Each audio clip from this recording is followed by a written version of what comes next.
those of you who got an invite, welcome to Nerd Prom. No matter where in the world you are, we're all Nerds International. With the hyphen. Nerds International proudly presents. We want to take you on a quest for knowledge. One that will take us from ancient medieval fantasy across the far reaches of space to the distant future. To many savage worlds.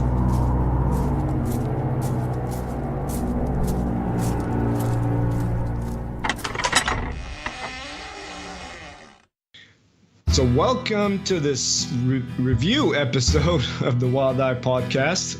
This is a podcast dedicated to pinnacle entertainment savage worlds aimed at beginners and veterans alike. Good afternoon, Harrison. Good evening. Hi, Eric. How does it feel to be back again doing this podcast? You feel alive? Yeah, never better. Yeah, me too, man. A review. Yeah, it's been a couple months. Vacations and scheduling conflicts. So I know we owe you guys a couple reviews, and we're gonna get to them. Just give us a breather, and we'll take care of it. It's my fault. Sorry, everyone. I went on holiday, then I had a migraine, and then also, I had other stuff to do, so I'm really sorry about that. So, but we're doing it now. I'm sorry. I'm unreliable. So, for a review episode today, this was requested by one of our listeners, Fuzzy Goblin. He wants to know about Nova Praxis. So, that's what we're going to do today. For me, I'm interested in finding out more about it. I've read a little bit of it, but it's a big book. And then, I tried reading it twice and got sidetracked. And so I was happy that Harrison agreed to do the review. I just had to send him the book, and then he's going to talk about it because... Well, one reason why I'm interested about it is because earlier this year I watched this series on Netflix called Altered Carbon, and I quite enjoyed it. I thought it was a really good series, and this Nova Praxis ties in with a lot of the themes in this series. So, yeah. I'm hoping that I'll be able to answer that question. Can this be used to run Altered Carbon? I haven't watched Altered Carbon, but I'm hoping maybe that after I talk about the book, maybe you'll be able to answer the question, Eric. One thing I want to say is thanks a lot, Fuzzy Goblin. Thanks a lot. This is a huge book, and this was a pain in the arse to read. So thank you very much for voting for this. Yeah. So without further ado, let's go between the covers. Oh yeah! Welcome one and all to Between the Covers, the hottest and most greased up segment on this podcast. Yes, that's right, ladies and gentlemen. Things are gonna get a bit weird in here. No, it's nothing sexy. Sorry, what? It's kind of where we talk about a Savage Worlds book from cover to cover. Like some sort of book club. Well, essentially, yes. Well, in that case, I'm leaving. Oh yeah. See you later. So, I just want to say this book starts off with an introduction by, a sort of foreword by a little celebrity in the industry. You're never going to guess who it is. I'll give you 3 guesses, Eric. John Wick. Oh, you're close. You're close. Okay, next guess. Gary Gygax. He's been dead for quite some time, Eric. One more guess. Shane Hansley. Nope, it's only bloody Sean Patrick Fannin. Can I get a trumpet noise, please? Well, anyway, he starts off and he's basically saying all this real nice stuff about Mike McConnell, who wrote this book. And it seems that Sean Patrick Fannin is very much in love with Mike McConnell. He wants to either, I don't know what he's trying to do here, if he wants to sleep with him or what, but he really, really likes Mike McConnell. So he also was a consultant on this book, I believe. So for Rifts fans, you're going to be pleasantly pleased with this, because actually there are some similarities, a little bit, not too much, but I think that in certain like gameplay decisions and things like this, there are a few similarities, but we'll get into that much later. Yeah, this was a book. This was originally a Fate book, I believe, and by Mike McConnell, and then wanted to convert it to Savage Worlds. So I think that's where Sean Patrick Fannin comes in, where he uses expertise with the rules, Savage Worlds rules, to make this come true. Also, Manuel told us before that it's basically the same as Eclipse Phase, because Eclipse Phase, well, it's another RPG from it's got its own setting system, but it's Creative Commons, so basically you can copy it and it won't be a problem. And I do remember him saying that, but I'm fortunate enough to not have any familiarity with Eclipse Phase, so yeah, I quite liked this. But actually, no, I don't want to spoil it, so maybe I didn't like it, but let's get on with it. Nova Praxis, this is transhumanist sci-fi. So for those not in the know, what does that mean? Well, that means at its most base level, it's sci-fi where people modify their bodies to be less human and therefore more efficient in certain ways. So you can have a robot leg, robot arm, you can modify your eyes to be better at aiming, or you can make sandwiches in a more efficient way, whatever. But on a more thematic level, that means that this setting explores certain themes such as man versus machine, dishonesty within governments, dystopian futures, what it means to be human, the nature of utopia, rebellion, that kind of thing. It's deep stuff. It's like, so a bit like Cyberpunk. Exactly. Right? It's like Cyberpunk / sci-fi kind of thing. So yeah, imagine Blade Runner in space, and then it's kind of like that.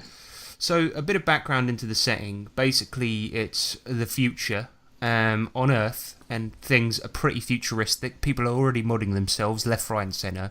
The Earth is at war, and there are two sides called the Federation and the Alliance. Then, one of the warring factions lets out a horrific weapon called the Technophage, and now everyone has to leave.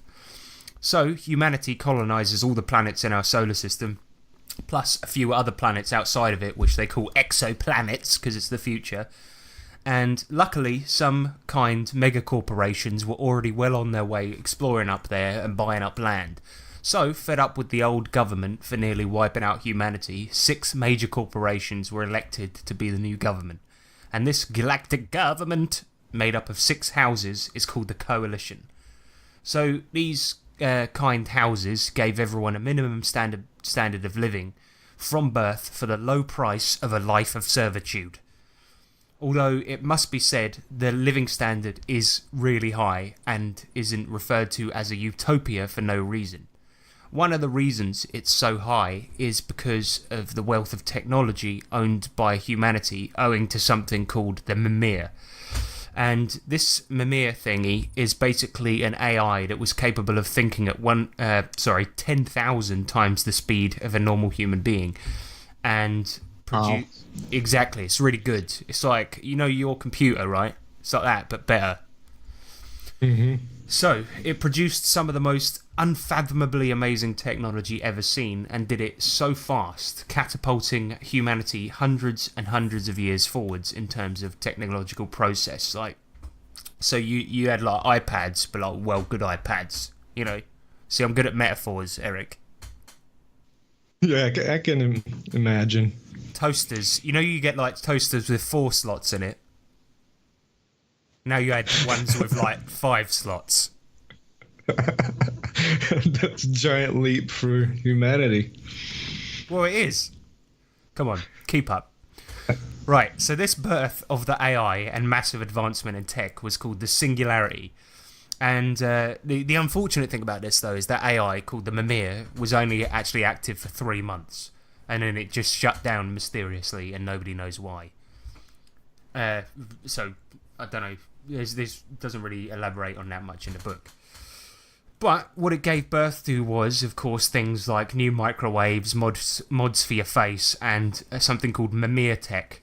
Devices based on Mimir's designs are so complex that humans are unable to comprehend how they work. It's like a hipster with an Apple device. It just works. Every attempt to ever get into the code of any Mimir tech computers, weaponry, toasters, all of it has been met with failure. But the most important device Mimir ever gave humanity was the compiler. It's basically a device that uses tiny nanobots to reconstruct material into new things at an atomic level. Thus, you can chuck a lump of carbon in there and have a diamond, or you can create edible materials by the buttload. So if you have materials and a template, that's basically how it works. Even in the book. So like a 3D printer. Pretty much, but you can make anything with it, not just little plastic models for D&D. And the cool thing is that in the book, the example it actually gives, it actually says, like, if you've got some meat and a burger template, you can make a burger. Or, like, mass produce, like, 1,000 burgers in a minute. It's pretty cool. Neat. Exactly. So you're like Jesus, huh? You can multiply. Yeah. Exactly. So you put one loaf in there, you got 40,000 fishes. I'm fairly certain that's not how it works, but it's pretty cool.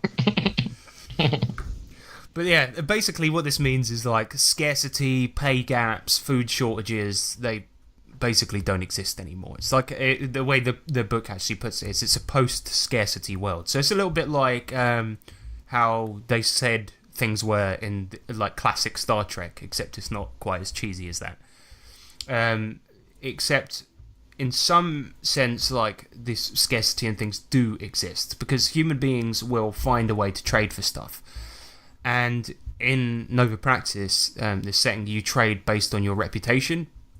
So you can gain rep by helping your house out, so that's one of the 6 main corporations, or doing something for someone important, and then higher rep may lead to you getting a few extra burgers or gelatinous material to chuck into your compiler to get burgers. So what if you don't like compiler meat? What if you don't like paying for things with rep? Well, as far as most people know, there isn't another way. There just isn't. But for those people smart enough to put their ears to the ground and listen, there are rebels known as apostates. These are basically like free thinkers who slip between the cracks of society and go it alone. Apostates usually have to scrimp and scrounge on the outskirts of society, and while they're free from the bonds of like the coalition and the houses, life can be much harder. So they basically trade with gold and things like this, although the book calls it assets, and it works exactly the same as rep anyway, so it's kind of pointless. Additionally, most apostates are kept extremely secret from those living under the umbrella of the houses, so if one's ever seen, they'll like kill it and then, I don't know, maybe kill anyone that even saw it, or just give them a bit of shut the hell up treatment. Yeah. So are these the people that you play? You can, but when you play this game, you can play any number of people. So you could play people like security working for the houses. You could just play like a normal dude living in society that's suddenly become woke overnight, or you could play pretty much anyone in this setting. In fact, when it comes to the characters section, which we'll get into in a little bit, like it does list like a good number of people, because you could play people hunting down apostates. Because the life that a lot of people live in this setting, it is a utopia. Although it doesn't necessarily allow for free thinking and a lot of freedom, you are protected in a lot of ways. So there are people that would believe in that, and that would be a legit thing to believe in. So you could play a bunch of characters that want to uphold that and are against that. Do you know what I mean? So yeah, it could be either. Right, but you're still a slave, so... Yeah, exactly. But you could be dumb enough to believe in that, you know what I mean? So if you wanted to be an apostate, you could. But you could start off as a slave and then become that. It could be either. Which is kind of cool, I guess. So one final thing is a bit of a window into the tech in Nova Praxis. I would go into the setting a bit more, like into each house and each planet and stuff like that, but the thing about it is this book is gigantic, and one of the coolest things that I really, really enjoyed about this was actually reading through that section, and I would recommend a lot of people to get this and read through it, because it's super, super interesting, and I haven't enjoyed reading a book that much in a long time, like an RPG book, and it's really, really cool. But anyway, as for the tech, it kind of goes hand in hand with the character creation. So when you make your character, you get an option of 3 different, I forget what they call them, but these are kind of like the races. So you can be pure, which is basically you're an unmodded person, or you can be sleeved, which sounds a bit dodgy, but it's not. So sleeved is basically you've taken your mind, put it into like a computer chip, and then that's in a robot body, essentially. And then Nice. that means... Can you be no sleeve? You can be no sleeve. That's what a pure is, I guess. So I guess a no sleeve would be like a sleeve racist term for pures. Get out of here, no sleeve. Awesome. So yeah. Yeah, no, I mean, and I think to me that's the appeal of Nova Praxis and transhumanism. It's the fact that you can wear different sleeves, different bodies, even be like a computer, or you could be a ship, or you could be a robot, or just synthetic and that type of thing. Yeah, you can. And what's cool about this is if you're pure, the amount of I forget what you call them. What's it called when you mod yourself? Man, my brain is failing today. Oh my god. Cyberware? Cyberware, that's it. Jesus Christ, I'm thick today. But I'm like, had a migraine earlier and I took some very strong medication. Anyway, point is if you want cyberware, if you're pure, it's based on your vigor, and if you're sleeved, it's just based on how good a sleeve you have. So you can get like up your rep throughout the game, get a better sleeve, and then have a buttload of cyberware, which is kind of cool. Additionally, pretty much the only arcane background available in this game is available to, I think, only sleeved and sims, and sims we'll get into a sec, but it's called savants, or savants, I guess. I don't know how to pronounce it, but they're essentially people that have broken the code of their sleeves. So sleeves have these like inbuilt methods of control where people can't go beyond the Mimir code that was built in, and they can't do like outlaw type things. So if some people, like via meditation and loads of different methods, have managed to break that code and do crazy things where they can just hack people by looking at them and stuff like this. And that's what the arcane background is that the sleeved guys have. And then there's the third race that you can be, or archetype or whatever, and they're called Sims. And I don't know about this one. I don't know if you'll find this cool, but like, essentially, if I was reading this right, and I had to reread this a couple of times just to see if I get this, and please God, listeners, tell me if I got this wrong, because this seemed mental to me. So a sim is essentially you're just a computer program, and that's it. And you can get into any device and control it as long as you've been let in willingly, or you can go in there and get in there against the device's will, if by doing the appropriate roles, hacking and stuff like this. I think it's called something different in this, but anyway, the point is you can do that, but then the system can chuck you out. But anyway, so for example, if you were a sim, you could just be the ship for the team if you wanted, and because your mates would obviously let you in, and you could just be the ship for a while. When you're not the ship, you inhabit a space inside like a computer chip, but it's really weird, and dying is like kind of difficult while you're a sim as well. And you can be seen in the real world, but only by somebody that has augmented reality goggles or eyes or something like this. And only in areas where that's possible as well. So as soon as you leave coalition-controlled areas, well then you can't be seen in the real world. And even when you can't interact with anything anyway. And if you're in a bar, you'd only be able to interact with a virtual beer anyway. It's cool, and it's nice to have those existing in the world as NPCs. I don't know why anyone would ever play them. Well, I think I recall reading it a little bit, and to me, it's like you're a ghost, but to be able to interact with the world, there has to be some type of technology around you that you can interact with, like cameras, and Yeah. to be able to see something, you need there needs to be a camera that shows you, what's going on. I could see this being interesting for the kind of mastermind type of character, or spy, the people that like to control the situation a lot, where you can like sensors for a place, and alarms become kind of your senses and that type of thing.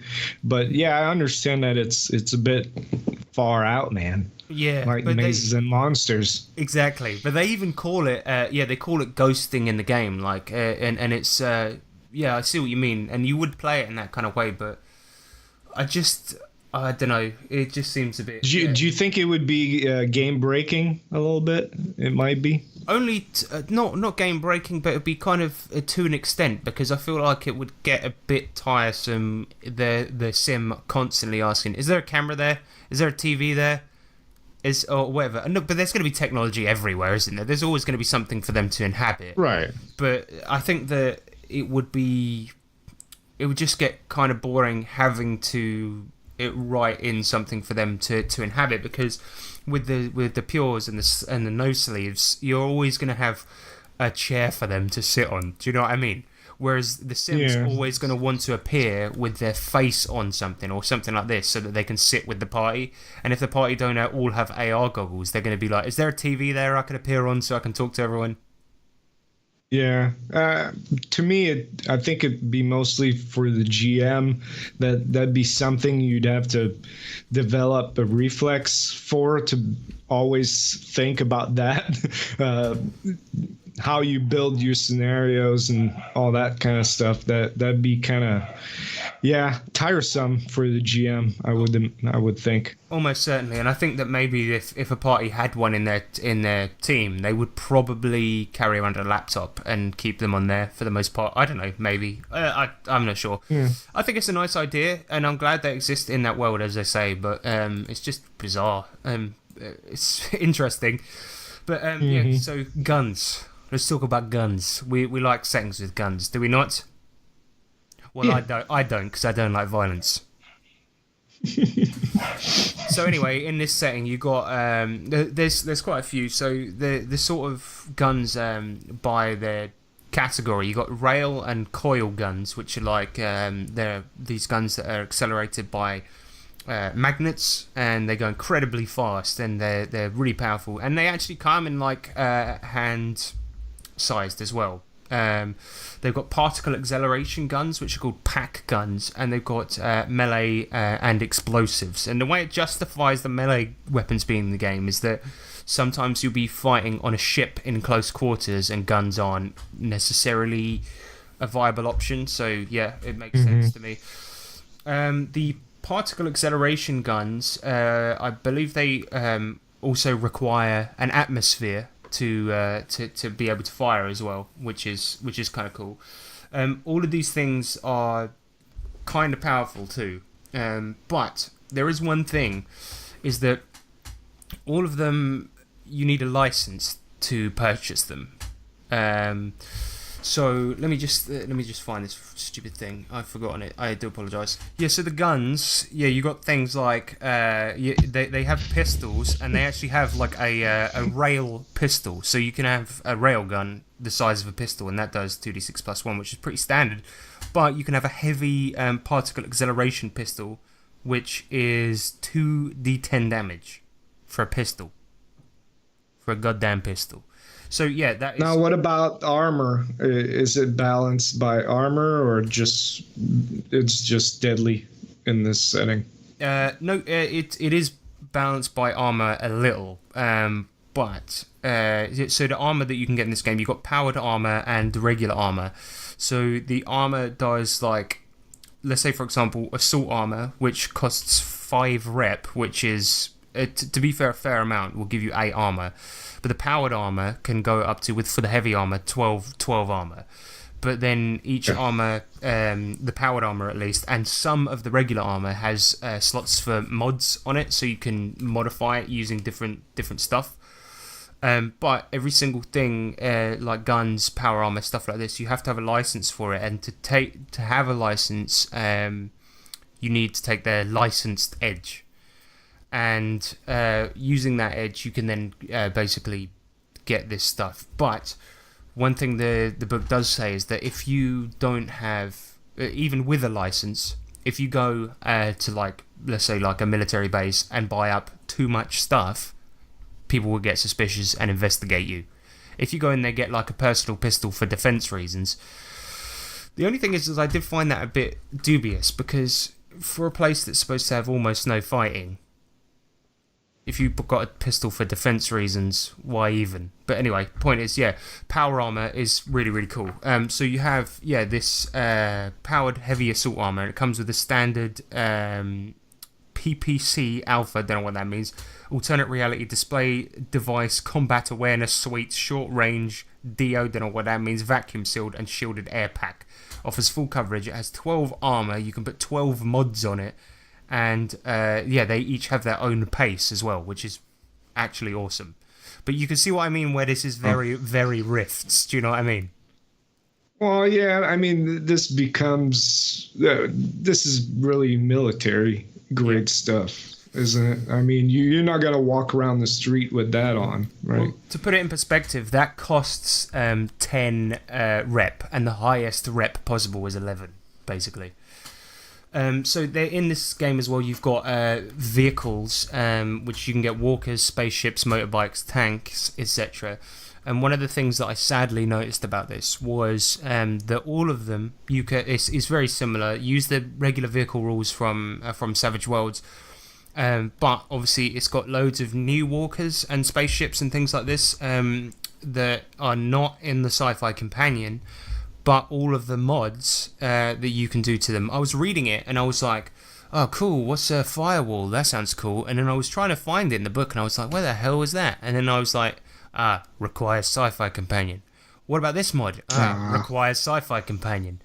Every single mod, or at least most of them, you need the Sci-Fi Companion for the vehicles. Like, and honestly, the vehicles is one of the cooler parts of the game. Like, just because it's very, very, very, very easy to mod them, and you pretty much need the Sci-Fi Companion to do it. So do they make that the word I'm looking for, not obvious, but I mean, are they upfront about the fact that you need the Sci-Fi Companion at the beginning of the book, or it's something that you find out while reading it? No, they're pretty clear about it at the start, but the only thing is the way they put it is that it's recommended but not necessary. And I would argue that it is kind of necessary, because there's nobody that's going to go, hey, I've got a spaceship. And then they see a slot that says, hey, you can put 8 mods on this. And they go, I don't want to do that. Nobody's going to do that. So I immediately looked up, like, as soon as I finished reading this, I was like, man, I've got to play this. And I was like, okay, I'm going to look up the Sci-Fi Companion. I was like, oh, cool. 100 quid on eBay. Okay, maybe not then. But I know that my friend Nick's got one, so I'll probably just borrow his. So that's pretty much it for like gear. The guns are cool, but they as I say, they fit into those 3 categories. That other than that, I would just be sort of naming different guns. But yeah, they do go up to some pretty cool damage and stuff like that. The vehicles are cool, but it's pretty much the stuff you'd expect. As for last episode,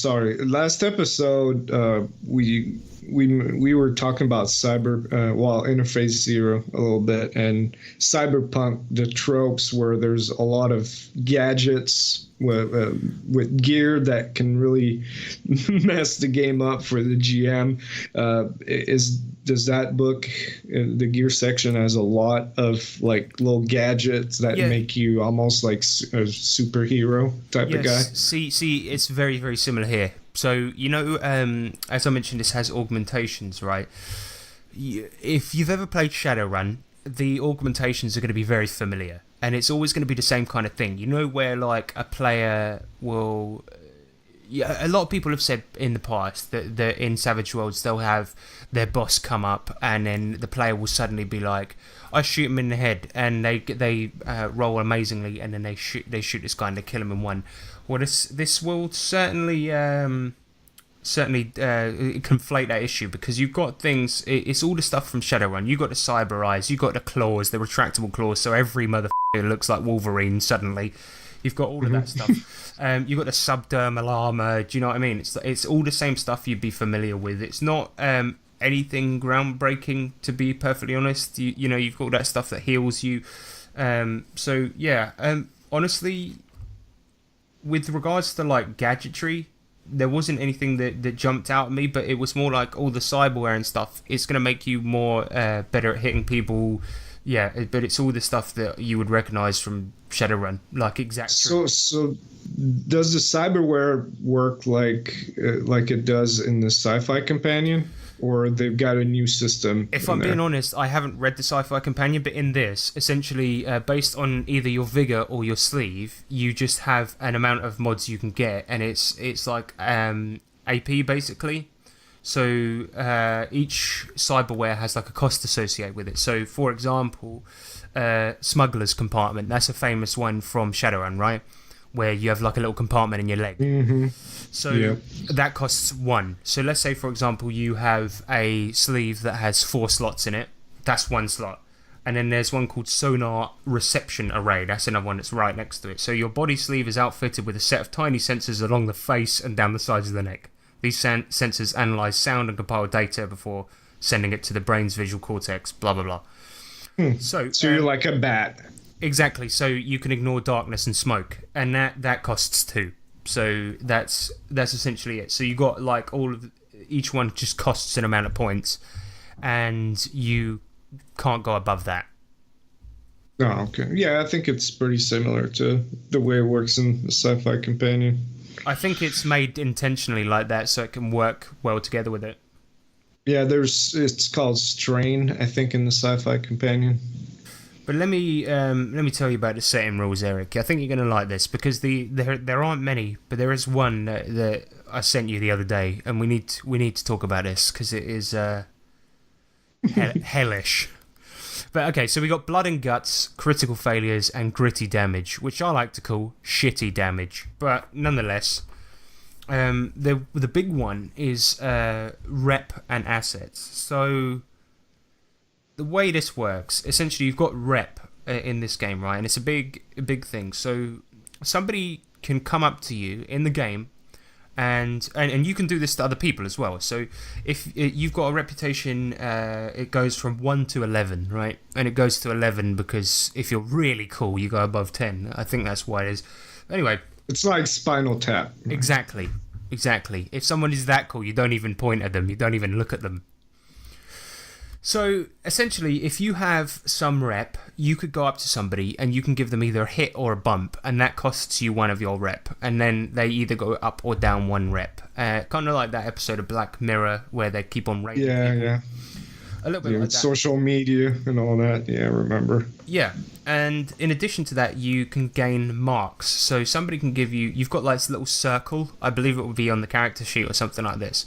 Every time you gain a mark, it goes up 1, and once you go a full way around the circle, that goes up to the next rating rep, and then you're up to 4.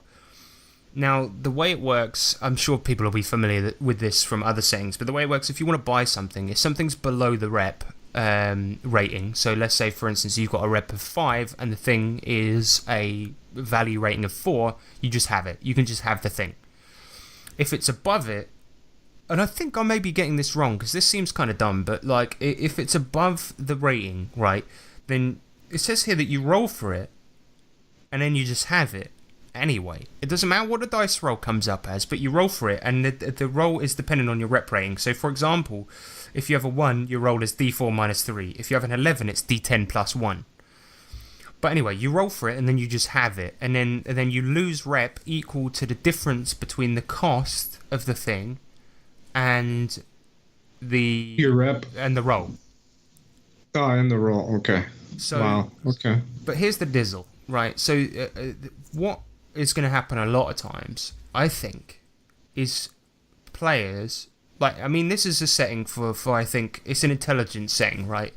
But I think a lot of not dumb players, but motor hobo type players, right? What they'll do is they'll go, I want a mech, and they'll go in and they've got 4 rep. They'll go in there, okay, a mech is worth 11.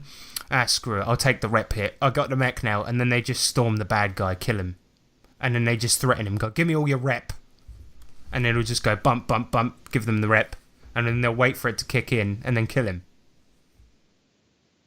Yeah. Just I mean, I think I'd have to read it, and maybe there's something that you're missing there. I don't know. It seems, it or maybe be. not. I honestly think there is. So I'd really love to be corrected on that, because it seemed weird. It says items with or costs with items or services with a cost less than your rep rating do not require a test. But then it goes on. If the cost of the item is the same as your rep rating or higher, perform a test. Then compare the result of your roll to the cost of your item. Regardless of the result, you get the item but suffer a hit equal to the difference between your total and the item's cost. So it's like you just get the item anyway, but then you just suffer a rep hit. And I think most people, well, not most people, but a lot of people will just be like, I'll take the hit, screw it. Even if they go down to 1, they'll be like, because they'll just have that, you know, whatever, I've been a poor player before, I'll just be a poor player again. And now I've got a mech. Woohoo! So does it say any? Well, yeah, I guess if you don't have enough reps, so you could run play a whole campaign with 1 rep and just take the hit every time, right? yeah, exactly. Until you're at minus 30. Can you go in the negative or? Well, I don't think you can, and the only thing is that you can't acquire something higher than your rep rating plus 3. So that is the one thing. But you could still acquire some pretty good stuff at like for like 4 reps. So I don't know. It's pretty. Yeah, there is a little balancing method there. But there's like 3-4 pages of this stuff. I got to stop swearing. But there's there's 3 pages explaining how money works. 4 pages. So. Yeah, it seems sketchy a little bit. I know. That's the one thing I didn't like. But I think that what you could do, I guess, is just, I don't know. But then if you abstract it out and just make it like normal money, it doesn't necessarily feel futuristic enough, I guess. Mm-hmm. But so that's pretty much it for the book. I mean, I skimmed over it a little bit, and I've got to be honest. Part of the reason is because I couldn't take proper notes because I was suffering from a lot of migraines recently. But other than that, like that's pretty much it for Nova Praxis. As for can it do altered carbon? Having not seen the show, I'm going to give a resounding yes. Well, in the show, one of the characters is an AI. It's like Edgar Allan Poe. There's an old hotel there, and the main character goes in there, and his buddy becomes the hotel AI, and that to me is like the sim that you talked about at the beginning of the show. The fact that you switch sleeves. Something I wanted to ask is, like, can you own more than 1 sleeves, and is it a rep cost? To buy new sleeves, that type of thing? It certainly is, because it's just a product, so you can just buy more of them, and yeah, you can own them. But I guess there would be a benefit to doing that, because you don't necessarily die, but if you can die, but it's like when your brain gets completely fried, and there is like a risk when you switch sleeves, so doing so would be kind of risky. So if your sleeve dies and then you transfer over to another one, there's a risk that your ego can get fried. That's kind of like your personality, which is in the chip. Oh, okay. So that's kind of why you wouldn't really want to do it too often. But buying another one, upgrading to like a significantly better one, and taking that risk can often be worth it. Okay, that's good, because I'll still ask the question in a little bit, but in Altered Carbon, all the sleeves had like this disc in the back of their skull, and the only way to truly kill someone would be was to destroy that item there. So now, is there something similar in Nova Praxis? Yeah, the little chip. I forget what they bloody well call it now, but the little chip thing is, I think it's made of something like unbelievably hard. So I think they're really difficult to destroy. But you could do it. You could do it if you blew it up or something like this. Or if the body is lifeless, you can take it out and then destroy it once the body's dead. And there's ways to kill them by putting them through immense stress as well and things like this. So you can do that. And if you took it and made it undergo some stuff, you can kill them that way. So yeah, there are ways to do it. Like you basically fry the computer program as opposed to destroying the chip, kind of thing. Mm-hmm. No, I mean, I like the fact, like you said, that when you jump from one sleeve to another, there's always a danger there. So people might abuse that, especially at high level. If let's say you're legendary and you've got 20 different sleeves, and you can, become anybody you want. Really, you might not want to do that because you might just fry when you jump from one to another. I mean, these themes, that's something that's always been, well, I wouldn't say always, because that's only recently got in my radar, but I find it interesting to explore that theme of sleeves changing bodies and all that. And my friend Mornay played Eclipse Face, and he really liked it. Thought it was really cool, and he was telling me at some point, like the mission started out as they all blew up and they wake up on a different planet with different bodies. And that got me thinking, and I know neither one of us has played a campaign with that, but do you think it kind of cheapens the death experience a little bit? Like, you don't feel the danger as much because you're always thinking, I lose this body, I'm just going to use another one, or the GM's not going to end the campaign, he's just going to give me another body instead. To an extent, yeah, because this was shamefully when I played GURPS, but I did something similar where it wasn't necessarily like a chip, but it was like a core and the like computer part of a robot. And my mates, what they did is when our robot companion died, they would retrieve the core and then put it into a new robot. And yes, certainly it would, especially when in this they appear to be quite plentiful. But I think that just means that the experience has to be different. Point is, yeah, it probably would cheapen it a little bit. But the thing is, it might. There's one of the cool things about this is that there's a kind of an injury table specific to resleeving. Okay. I'll try and find it. Give me a sec. This is not an easy book to use. Because everything's got some really weird name. But yeah, I can't find it because everything has a bloody strange name in this game. But yeah, as far as I recall, if you do die and then you get resleeved and something bad happens to you, well then there's like an injury table you can roll on. So if, say for example, something bad happens to you, well you're not going to come back the same. So it kind of does have that similar feeling to when a normal character dies, and well it doesn't die but gets ink, and you come back and you come back with an injury. Well, a good role player should be kind of role playing that injury. Like if you've got the lose an arm thing, you know what I mean? Mm-hmm. Could it be mental type of thing? Because then you could just switch sleeve, another sleeve that doesn't have the missing arm. It usually is, yeah. It usually is. Because the thing is that that's all you really are, is just a personality in a chip. Mm-hmm. So, here it is, yes. Yeah, it's called fragmentation. That's what it's called when you bloody well die and all of that. So you get fragmentation psychosis. I finally found it. If only they named everything normal. They should just call it sleeve death. But they can't because it needs to sound all sci-fi. Right. So when you suffer fragmentation, you gain one of the following hindrances listed below. Right. So you can get... they're all based in down on the personality. So if you've got enough of these, you could just become a complete idiot and useless. So you get arrogant, dissonance, habit, pacifist, phobia, cautious, death wish, delusional, mean. So that's kind of it. So you can kind of just become. Oh, I like it. And then eventually you can become like unrecoverable.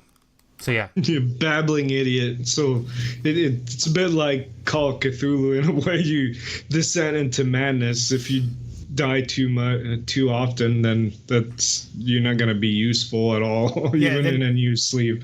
Yeah, your robot buddy is just like coming on a mission, and you're like, shoot that guy over there, and he's just like, you're like, okay, Right. I think this guy's got to go. That's fun. You said that. Well, you mentioned that it's kind of hard to find stuff in that book because it's a big book, but I know there's a special, I wouldn't say edition, but a digital format for this setting that's augmentation, like a PDF, but really interactive. And so that would probably be useful. I just got the regular PDF edition, but you can get a special one that looks really cool. So I don't know how it works, but definitely takes advantage of the technology here. What do you think of the presentation, artwork, layout, that type of thing? It's amazing. It's so good. Like, it's one of the best looking books I've seen in a while, and it really goes hand in hand with like the writing, because as I said, the writing is some of the most intelligent I've seen in a long time. The way that the initial part of it is laid out is like a historical document, but then you get like all of these little boxes in each thing where it's sort of like a text conversation between two people. And then it will come in like there's like could be these. It's really cheesy. It's like proper 90s like type Shadowrun stuff. But it'll be two people speaking, and it'd be like, hey, you want to come down for a burger? And somebody would be like, yeah, I'll be there later. Don't forget to bring the illegal cyberware that we have. And then somebody else enters the conversation. Is like FBI agent number 52, and he's like, what are you guys talking about? And then the other guy's like, we better sign off. See you later. It's like it'll have these little boxes like that, like scattered throughout as well, and then you've got like all of these like little bits of artwork throughout. It's got illustrations of each planet and what they look like. It's and the artwork is like so high quality. It's full color. Gorgeous. Oh yeah, full color. Full color. Yeah, nice. Full color. I mean, and these pages. Let me tell you what, Eric. They're stuck together. What about plot point campaign or tales or adventures in the book? Oh yeah, there is one. Any of that? I didn't read it. Just one adventure or a plot point campaign? I think it's just give me a minute. I think it's just an adventure. Okay. Yeah, it's definitely not a plot point campaign. I don't think there's enough room, but it might be. I don't know. I didn't read that bit. I basically got to the end of the character bit and was like, I'm done. Because I don't usually use the campaigns that are in the books. Honestly, I probably should have read that for the benefit of the listeners, but I failed you listeners. I'm sorry. It's probably really good. If it's anything like the rest of the book, I'm sure it's amazing. Yeah, I think it was $30 or something like that. $30 for a soft cover that I got you. It was print on demand on Drive-Thru RPG. So for that size, because like what 300 or so pages for this book. Oh, one thing we didn't cover just before we wrap this up. The edges and hindrances. They're pretty much if everyone, as I mentioned earlier, is born into a house, right? If no matter what house you're born into, you always get the edge of that house, and they will do something, right? So let me get that up here. So here we go. So for example, if you're a scion of House Kimura, you gain +1 to notice or knowledge software. Reduce the cost of the following by 1. Agents, computers and software, cyber sleeves, cybernetic augmentations, simulated augmentations, virtuality software, light combat frames. So you basically get money off all of that because that house manufactures those things. Which is and the same goes for pretty much any of those things. You get like a +1 on something and then get money off stuff. in addition to that, I just wanted to speak very, very quickly about the arcane background, Savant.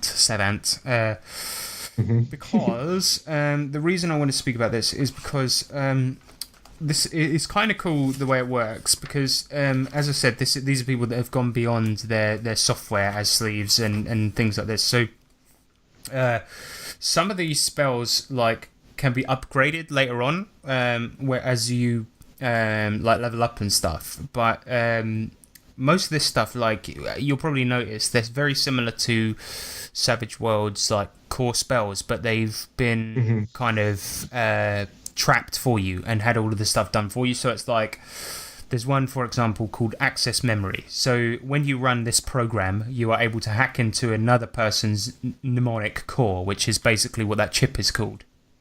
And retrieve stored data. So that's pretty cool. There's one called Blackout, and it's by interfering with your target's sleeve and mindset, you can blind them basically, but digitally. So the first one was kind of like mind reading, and that one is obscure. Yeah.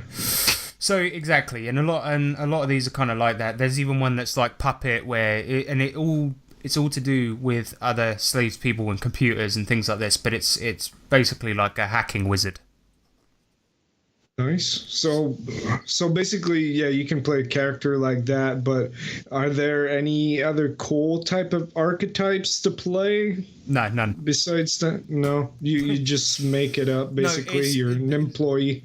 The thing about it is, there's a very sort of arrogant section in the book where it says, as soon as you get to the characters section, I found this quite funny because when I read it, I was like, it actually made me think, I don't know if I can ever play this, because there's a bit, I'll read it directly, because it says, here are the archetypes it gives, right? It goes, former Centurion combat pilot, sexually ambiguous Sensi star, high-profile HPA abolitionist, muscle of the rings of Olympus, high-strung ex-purifier.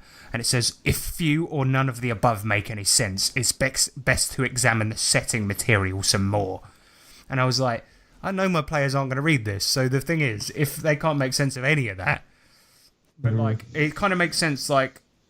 So there's one that you might sort of know, like a black market mnemonics engineer. So that's like people that make chips and cores and things like this for sleeve people on the black market. Or you might be sort of like somebody that works for the coalition as a guard or as the military, or you might be a TV personality, but you can't really be anything. But those are the archetypes it gives, and it gives obscure ones specifically on purpose to make you read the setting. But I've given sort of the base level of the setting, but there's quite a lot to it. As you dig into this, it's ridiculous. If I told you even went into some detail, it would be like, okay, we're going to be here for 3 hours. Yeah, so it's weird because most settings, or anyway for Savage Worlds, it's kind of clear who you play, what your role is in the world. But it seems like for Nova Praxis, you don't have a set role really. It depends who your patron is. What if people are from 4 different families? They're from different. That's exactly what I thought. That's exactly what I thought, because I was thinking, what if I sat down at the table, and because everyone needs to agree, don't they? Because I was thinking, the coalition, they have coalesced, so that kind of makes sense. They do get along, although it does say there's fierce competition between the 6 of them. So to an extent, you wouldn't necessarily get along that well if you were from 6 different houses, but then you might just be mates anyway, so fine. But what if one guy wants to play an apostate, one guy wants to be living under the umbrella of the coalition? Then you're not. Then that's it. Then campaign over, day one. And in addition to that, if you live under the umbrella of the coalition, even buying a gun is going to be difficult unless you buy the licensed edge, and not every single player at the table is going to be able to justify that unless you all pick pretty much the same job or similar anyway. One player says, hey, I've got a license because I work for the military. Hey, I've got a license because I work for the police. Right. Then the next guy, I got it because I own a gun shop, and then everyone's gonna have to justify it in these stupid, dumb ways. And that was one of the things I came up against when I was thinking, when I do run this, like, what is the backstory going to be for the guys, and what does a typical campaign here look like for the players? Like, I think... Right. Is there a chapter or chapter that gives a little bit of guidance according to this? There was, and the chapter about it is kind of... it doesn't really clear it up. It does say, like... the way it puts it is that the characters in this are going to be kind of mercenaries involved in the Shadow War in some way. So you're like... You will be shadow runners. but you'll either be exactly. No, you'll either be on one side or the other involved in the war. So the point being is that, like, okay, apostates are trying to make a way on the outside, and the coalition are trying to get rid of them. So maybe you'll be involved in that somehow. So that is kind of that is sort of the main role that you're going to. Well, that helps. It does, but it's quite limiting. Okay. Fair enough. But I think there's a lot that could go on within that, I guess. But I don't know. Just seems a little, considering how the vastness of the scope of this universe, then to just go, yeah, but it's a big war, innit? Yeah, I mean, I quite like what I heard here today. No, I do too. But I think as a GM, this is as much as it sounds really interesting. I think it's one of those campaigns that I'd really have to think about it hard before diving into this. Like, it's not some casual, like, let's go kill kobolds. It's just there's a lot more depth to it, so maybe for the intellectuals that like that type of thing. I'd be really worried about upsetting the canon and doing something, I don't know, not that it would matter at my personal game, but do you know what I mean? It'd be like, because it's so deep and involved, it's like I really would find it difficult to keep an eye on all of these, like, spinning plates and things like this. It's like, it's so deep, and it seems really good. But the cool thing about this book is that aside from perhaps the vehicle section, is there is stuff that you can take from it. But as a big book like this, the main sort of real thing that you're taking away is the setting, and the setting is fantastic. Like, it's very, very well written, and it's very cool. Like, and all of the stuff about what happened to humanity before, and how they don't want to make that mistake again, and now how they trust these corporations and all of this stuff. It's like, it's a very, very interesting setting, and it makes for some good NPCs that you could chuck at your players and stuff. But as I say, it's like, and also it's one of those settings where players are going to buy a bunch of stuff you're just not going to expect. You gave the example before of you were playing a sci-fi or cyberpunk game or something like this, and somebody you said that a player came along and let down a pair of tires on a car, and then they were just like, I have anti-letdown tires. Yeah. My concern too is, being a big book like this, are the players going? No, they won't read the setting, so. But they might go through all the gear and all of this looking for an edge. Yeah, of course, that stuff. But to make it feel like you're really in that setting, I don't know. That seems like it'd be a lot of work from the GM to expose the players to the richness and the depth of that setting, instead of just being my gun deals more damage than yours. Mine is 5d8 AP5. That's exactly, because like the richness is something that is key to this. Like, what I really enjoyed about this setting was sitting down and reading it and really getting into the history of it. That was super enjoyable. But how would that come across in a game? How would it come across in a game? Because it's a spectacular book, but then you sit down, like, in the game, have to be a big long campaign, like a proper 2-year 3-year type thing, right, where you go to this planet, you go to that planet, you interact with all the corporations and all of them on a sort of macro and micro level, and then you would understand the richness of the setting. But then, to an extent, your characters are already supposed to all know all of this stuff, and then exposing your players to this, it would be very, very hard to do this justice, I think. Yeah, I completely agree. Yeah. Still looks cool, though. Yeah, it does look cool. It does look cool. It's good. It's good. It's just it might be a little bit too good. Too good for me. Well, thank you. Too clever. Thanks for this. Thanks for introducing, me and the rest of the listeners to this. Let's see. Maybe you'll encourage a couple people to buy it, or maybe they weren't sure and now they know. That's all right. That's the whole point. But let me just say one thing before we sign off. This is a big one. Okay, what I want next is so if listeners want to vote on what they want to do next, what the way they want me to review next, sci-fi companion. I'll review that. Okay. Well, yeah, I'll send you one. No, that'd be awful. That'd be the worst review ever. Everyone already has it. No, but that's a good idea. Maybe we could do a series just about the companions, because a lot of people don't have them. So maybe we could do that. But your next one is in November, and it's going to be Low Life. Yeah, I can't wait for that one. I've been wanting that for a long time. Andy Hop, genius.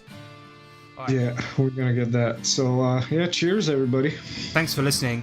Is that it? Yeah, that's it.